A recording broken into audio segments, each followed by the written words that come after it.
பத்திரிகையாளர் திரு கோட்டீஸ்வரன் இணைந்திருக்கிறார். திரு கோட்டீஸ்வரன், உச்சநீதிமன்றம் சிபிஐ விசாரணையும் எஸ்ஐடி விசாரணைக்கும் உத்தரவிட்டிருக்கிறது. இந்த தீர்ப்பு எப்படி பார்க்குறீங்க? காலை வணக்கம் நேயர்களுக்கு.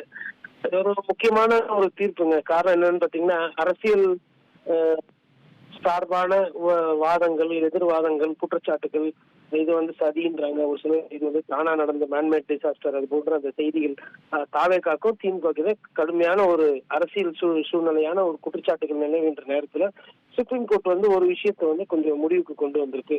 அதாவது ஹைகோர்ட் சொன்ன அப்சர்வேஷன்ஸ் எல்லாம் எந்த அளவுக்கு சரி, அது எப்படி நீங்க முடிவுக்கு வந்தீங்க அப்படின்றது ஒரு சில கேள்விகள் கேட்டிருக்கு. கொஞ்சம் கடுமையாவே கேள்வி கேட்டிருக்குங்க. பட் நான் இதை எப்படி பாக்குறேன்னா, ஒரு சலசலப்பு, ஒரு பிரச்சனையை ஒரு கிட்டத்தட்ட ஒரு பேசு பொருளா ஆகாமல் ஆக்கப்பூர்வமான விசாரணை நடக்கிறதுக்கு உச்சநீதிமன்றம் வழிவகை செய்திருக்கிறது ஒன்று. இரண்டாவது, உச்சநீதிமன்றத்தோட அந்த விளக்கங்கள் இருக்குல்ல, கேள்விகள் இருக்கு இல்லையா, உயர்நீதிமன்றத்தை எதிர்த்து, அதுல எனக்கு ஒரு வழக்கறிஞரா மாறுபட்ட கருத்து இருக்குங்க. காரணம் என்னன்னா, அங்க உட்கார்ந்துட்டு டெல்லியில இருக்கும் பொழுது இங்கு கரூர்ல என்ன நடக்கிறதுன்றது வேற. அது எல்லா நேரத்திலயும் நீதியரசர்கள் அதை நேர்ல பார்க்க முடியான்னு தெரியல. நான் என்ன நினைக்கிறேன்னா, இங்க இருக்கக்கூடிய சென்னை உயர்நீதிமன்றத்துக்கு மதுரை கிளையில இருக்கக்கூடிய நீதியரசர்கள் எழுப்பக்கூடிய கேள்விகள் அவர்களுக்கு ஒரு தகவல் வேகமாக கிடைக்கும் ஒன்று. இரண்டாவது, இங்கேயே இருந்து பார்க்கும்போது மனிதாபிமான அடிப்படையில நிறைய கேள்விகள் கேட்டிருக்காங்க. வழக்காடு மன்றம் ஒரு சில நேரத்துல சட்டத்தின் பால் என்ன முறையோ, சட்டத்துப்படி நடவடிக்கை இருக்கீங்களா, உங்களுக்கு முகாந்திரம் என்ன, விசாரணை என்ன அப்படின்ற மாதிரி கேட்கும்போது உச்ச நீதிமன்றம் கேட்கிற கேள்வி என்றது சட்டத்தின் அடிப்படையில கரெக்ட். பட் சென்னை உயர்நீதிமன்றத்தில் இருக்க மதுரை மெட்ராஸ் ஹைகோர்ட்ல இருக்கக்கூடிய நீதியரசர்கள் கேட்ட கேள்வி மனிதாபிமானமானது. ஒரு அப்சர்வேஷன், அதாவது ஒரு நீதிமன்றத்துக்குமே ஒரு சில கருத்துக்களை சொல்றதுக்கு சட்டத்துல உரிமை இருக்குன்றத நான் நம்புறேன். அப்படி இருக்கும்போது அவர்கள் கேட்ட கேள்விகளும் நியாயம்தான்.